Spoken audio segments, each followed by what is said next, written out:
Olá, você está no Podversas e essa é a nossa segunda temporada. Nosso podcast é um espaço de troca e diálogo onde a ciência e o conhecimento estão a favor da sociedade. Nesta temporada, damos voz aos pesquisadores do projeto Somos Diversas e seus trabalhos apresentados no primeiro simpósio de acessibilidade e comunicação Somos Diversas, que aconteceu na Universidade Federal da Paraíba, em João Pessoa. Em cada episódio você vai conhecer estudos, ter acesso a dados, vivências e iniciativas que buscam transformar realidades e diminuir barreiras físicas, comunicacionais, atitudinais e institucionais que impactam pessoas com deficiência.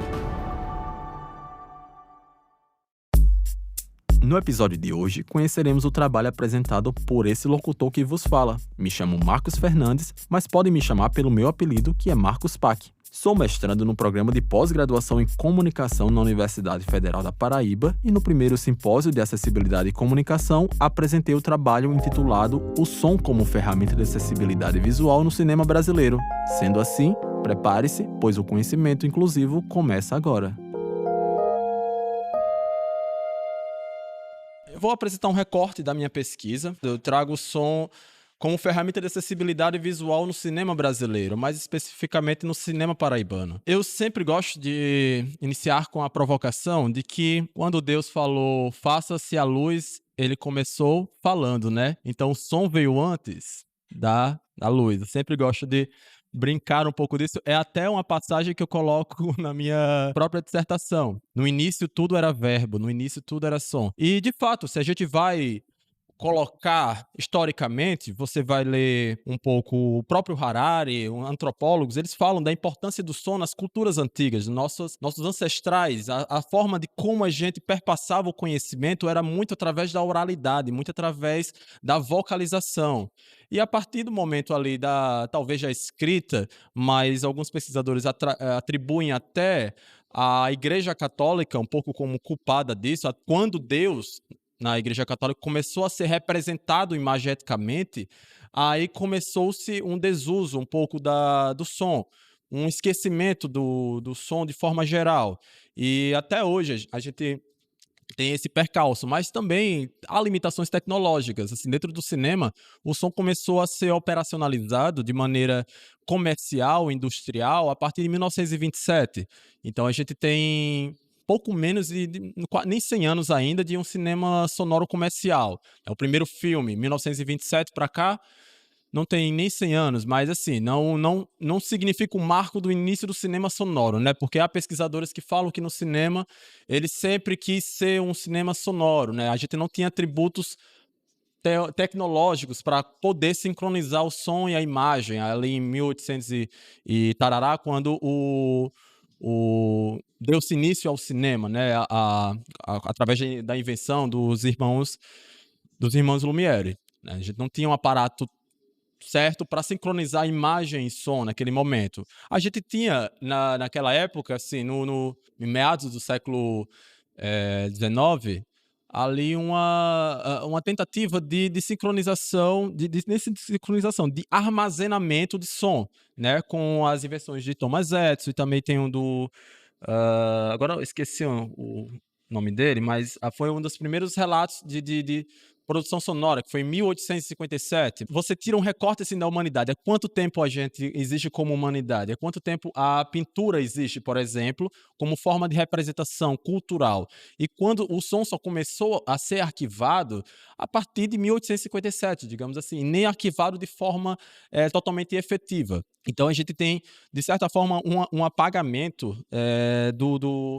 do que era os sons que a gente escutava anterior, eu digo até 1950, né, quando começou-se a pensar um pouco a respeito dos entrelaçamentos que o som tem para com a nossa vida, né.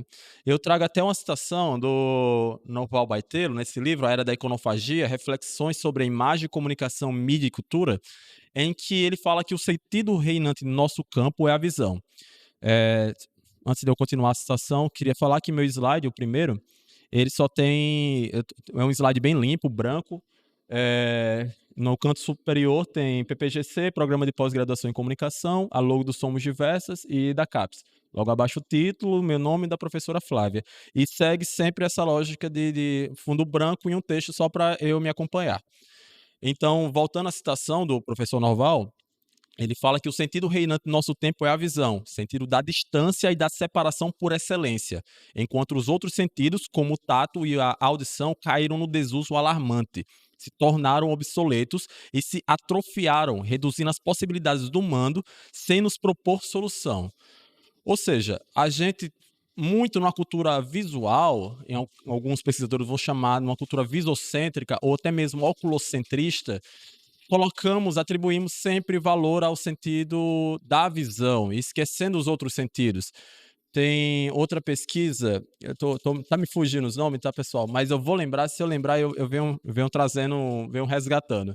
Mas em que há uma interação muito grande é, em como a gente sente o gosto das comidas através dos sons. Então, esse pesquisador, ele é da universidade, é lá dos Estados Unidos, agora esqueci o nome dele, da psicologia, ele fez um experimento onde, com batatas fritas, né? E batatas fritas que produziam uma frequência entre 1000 Hz até 3000 Hz, davam uma sensação de crocância maior, mesmo que aquelas batatas fritas tivessem velhas.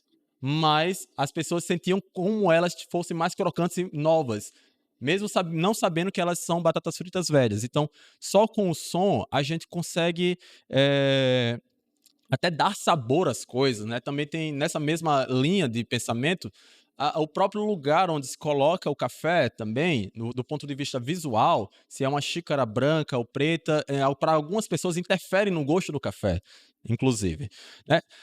Então, dentro dessa minha perspectiva, fazendo um pouco desse recorte assim do som, né? A gente tem uma baixa produção acadêmica ainda no som no cinema brasileiro, mas eu não digo nem no som no cinema brasileiro, eu digo no som de forma geral. O pesquisador Carreiro Rodrigo Carreiro e a Luiz Alvim, nesse artigo, eles atribuem até a uma falta de entendimento, assim, do cinema como no campo das artes, porque se você observa, na maioria das universidades no Brasil, o cinema está inserido dentro do campo da comunicação. A gente não está inserido no campo das artes. Até eles têm um empecilho, de certa forma, metodológico para inserir-se, né? Eles trazem nesse artigo, né? Então, o som, no meu trabalho, eu trago ele como mediador estético e informacional da experiência audiovisual. Ainda retomando ao ponto anterior sobre a escassez de pesquisas relacionadas ao som no audiovisual brasileiro, quando a gente entrelaça acessibilidade e som, tanto no âmbito brasileiro como no âmbito internacional, as pesquisas são ainda mais escassas. Então, a gente já tem uma baixa produtividade acadêmica, no sentido de entender o som como um mediador da experiência audiovisual. Isso também porque, como havia mencionado, né, o cinema ele não nasceu com som sincrônico, então demorou-se a começar as pesquisas relacionadas ao som como mediador da experiência no cinema. Até quando iniciou-se o cinema sonoro, houve manifestos de diretores falando que o som poderia acabar com a liberdade artística deles. A liberdade ia limitar as possibilidades artísticas. Então, você vê como a inserção de uma tecnologia, a inserção de uma nova cultura dentro da cultura audiovisual mexeu de forma geral. Mas a gente hoje tem cinema sonoro. Ninguém vai... quando surgiu o cinema sonoro, ele teve esse boom para alguns diretores famosos da época, agora não estou me recordando o nome desse manifesto, mas surgiu essa perturbação dentro da cadeia, porque mudou, de certa forma, a maneira de que eles trabalhavam dentro de um set de filmagem. Sets de filmagem eram constantemente ruidosos, barulhentos. Os atores e atrizes não precisavam ter uma voz condizente com a cena. Então, quando chegou o cinema sincrônico, né, o cinema falado, alguns atores e atrizes perderam até os trabalhos porque não condiziam os personagens com a voz. Se elas iam interpretar um cara musculoso, grandão, num filme, só que ele tinha uma voz fina. Então acabava que ele não ganhava o filme, mesmo tendo o perfil para aquele filme. Então muitos atores famosos perderam os empregos naquela época, né? Então mexeu de certa forma com a indústria. E faz esse burburinho mesmo, né? Então, a gente tem uma relação, eu trago, né, uma relação simbiótica dentro desse meu trabalho entre som e imagem no cinema, né? Na qual Vivian Sobchak, ela vai chamar de um cinema sinestésico, nesse sentido de sinestesia, de abalar todos os sentidos, porque quando a gente está numa experiência cinematográfica, quando está experimentando o filme, estamos também sentindo esse filme, porque o som, eu tenho lembro até de uma citação do próprio Schaeffer, em que ele traz assim, o som ele conversa, interage com o tato, a nossa experiência tátil, nas frequências baixas. E tem um exemplo claro disso no filme O Irreversível, de Gaspar Noé, é utilizado uma frequência baixa de 27 Hz. Hertz é a quantidade de vibração por segundo de um som, tá? Estou usando termos técnicos, me perdão, mas essa sensação de 27 Hz nesse filme, O Irreversível, ele trazia nos espectadores, fazia vibrar os órgãos dos espectadores. Esse efeito foi usado durante 1 hora de filme. Durante essa primeira hora de filme, para quem estava no cinema, era a primeira hora mais turbulenta do filme. Então você via muitas imagens gore, horrendas, momentos de angústia, de você querer vomitar. Então as pessoas atribuíam à imagem aquilo, mas tinha uma frequência fazendo os órgãos delas vibrarem para causar essa sensação de náusea, essa sensação de estranhamento para o que está vendo. Então era um casamento entre ambos. Então você tinha o tato, além da audição e também além da imagem visual, trabalhando juntos. Então, a Sobchak, ela vai chamar esse cinema de um cinema sinestésico, um cinema que ativa todos os sentidos. Então, pegando esse gancho, eu entro dentro do escopo do cinema acessível, trazido também por Romero Fresco e outros autores, dentro do campo da acessibilidade no cinema, que seria um tipo de cinema em que ele aborda desde a sua pré-produção, desde a sua construção, a acessibilidade, traz a acessibilidade como um fator criativo. Porque hoje em dia, como a própria Liliana Tavares, que eu gosto muito de citá-la, pesquisadora da UFPE, criadora do Ver Ouvindo, uma pessoa muito maravilhosa, em que ela traz no seu trabalho de tese de doutorado uma noção de pós-produção.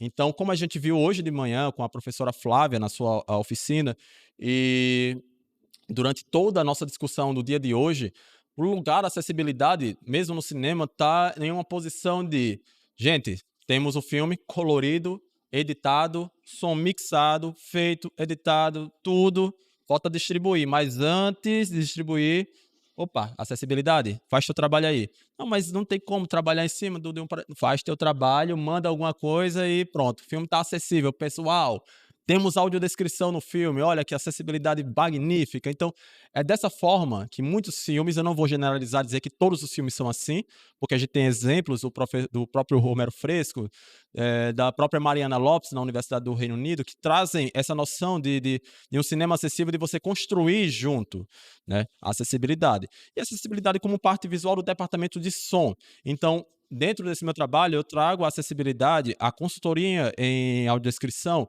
o próprio audiodescritor, junto para o departamento de som, para a gente trabalhar durante a edição do filme.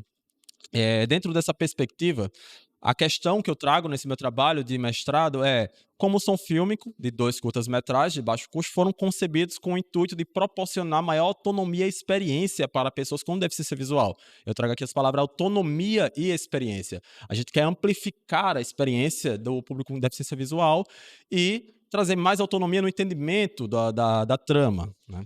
Então, os objetivos visam contribuir com o som fílmico que proporciona maior autonomia, como já bem dito, bem explicado na própria pergunta, né? E repensar a cadeia e os processos de construção do filme, do som no filme. Porque o som já é algo tido como um patinho feio da produção cinematográfica. Então, quando o departamento de som vai questionar alguma coisa do ponto de vista do enquadramento da imagem, como eu vou colocar o microfone aqui no ato da produção, a gente às vezes já é rechaçado. Fala, não, a fotografia decidiu assim. Não, a arte decidiu assim. Então a gente vê uma cultura muito imagética e fala, não, o som a gente pensa na pós-produção, deixa isso para depois, a gente constrói depois. Então, há ainda esse tipo de pensamento, não só na cultura audiovisual brasileira, mas também no âmbito industrial geral. Eu não sei se eu trago isso um pouco para o campo da formação dos alunos. É uma pesquisa para se incrementar, talvez, possivelmente, há umas perspectivas futuras de pesquisa para entender como são formados os novos cineastas. A própria Mariana Lopes, ela tem um trabalho na qual ela faz uma interação direta com estudantes da Universidade de York, mostrando a acessibilidade como um ponto de partida na construção dos seus filmes. Então é algo, nesse próprio trabalho dela, retomando, ela mostra essa interação de como funciona com os alunos e como os alunos vivenciaram um novo tipo de experiência audiovisual, experiência de criar um cinema novo, né.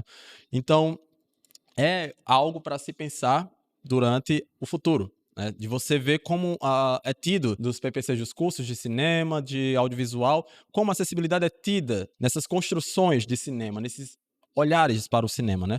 Então a metodologia que eu estou utilizando no meu trabalho está sendo um levantamento de análise de manuais, de construção, de cinematográfica, de sons, e está sendo uma autoetnografia do meu processo, ou seja, eu estou trabalhando com 2 filmes, mas eu estou trabalhando com 2 filmes de abordagens diferentes. Porque em um filme eu estou trabalhando na pós-produção, somente trazendo acessibilidade na pós-produção, e o outro filme eu estou construindo na pré-produção junto com o diretor, junto com a consultoria. Ainda não comecei a pré-produção desse filme, o Xadrez de Fatos Exatos, também que eu não comecei a pós-produção no outro filme. Ainda estão em fase de encaminhamento.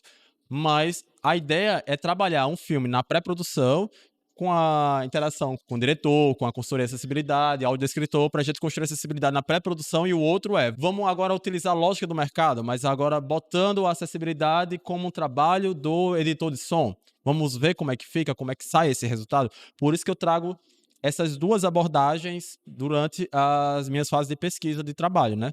E até agora, a gente conseguiu uns resultados relativamente esperados. Por quê? A forma que a gente está trabalhando nessa pesquisa é um pouco de redundância, mas não redundância entre imagem e som. Aquilo que eu vejo na imagem, eu escuto no som, porque nem tudo se a gente pode atribuir no som. O que a gente pode atribuir é um sentimento da cena, um sentimento da imagem, não no sentido de repetição, como eu trago aqui, a redundância não no sentido de repetição, mas o sentimento que aquela imagem traz. Como é que eu posso utilizar a minha banda sonora para mobilizar, para mediar o sentimento do espectador, seja com a música, seja com efeitos, seja com o próprio diálogo do personagem. Há pesquisas da própria Deborah Opolsky, na sua tese de doutorado, ela traz como a voz, como a edição de diálogo e como o diálogo pode ser um elemento fortemente mediador de sentimento quanto um efeito sonoro ou uma música. Só através das glosolalias, só através da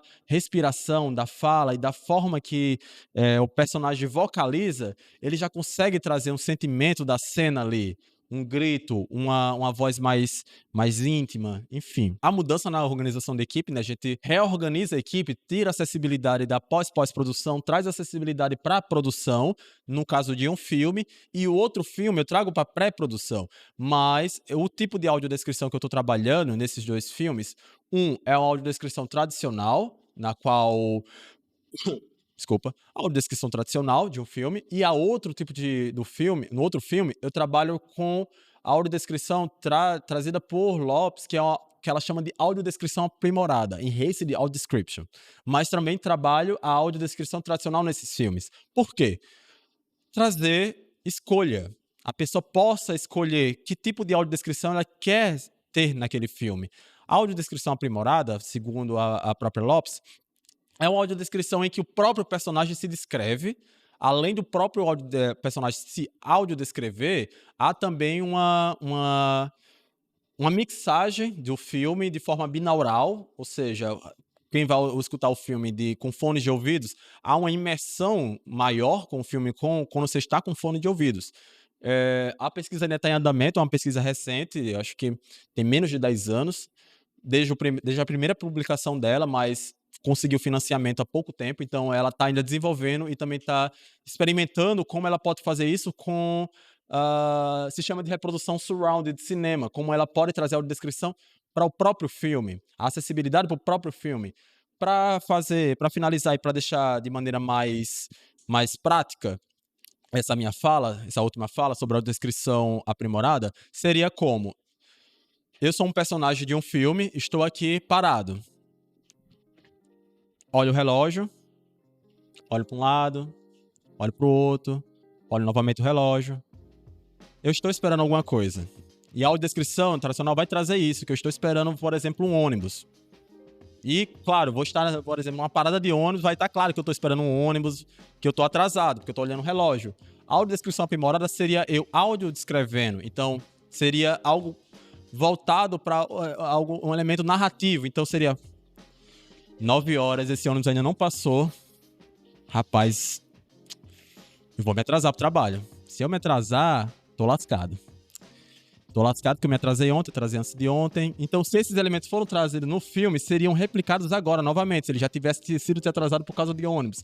Então, é você utilizar a audiodescrição de maneira criativa e trazer um novo tipo de escolha, porque a pessoa vai poder escolher. Ela quer ouvir a audiodescrição tradicional ou a audiodescrição aprimorada. Você ter escolha no tipo de acessibilidade que você quer na sua experiência cinematográfica. Hoje conhecemos um pouco do meu trabalho de pesquisa. Reforçamos que nossa segunda temporada é composta por 7 episódios. Esperamos que tenha gostado e que possa compartilhar com outras pessoas ao seu redor. Não se esqueça de seguir a gente no Instagram, @Projeto Somos Diversas. Você pode ouvir este e outros episódios no seu agregador de podcast favorito. Este episódio contou com a edição e a locução de Marcos Pac e roteiro de Thalita França. E não custa nada relembrá-los que a inclusão é uma construção coletiva. A universidade produz pesquisas para auxiliar nessa jornada, mas as mudanças dependem da conscientização e da ação de todos. Continue com a gente nessa caminhada por uma sociedade mais acessível, diversa e plural. Até o próximo episódio.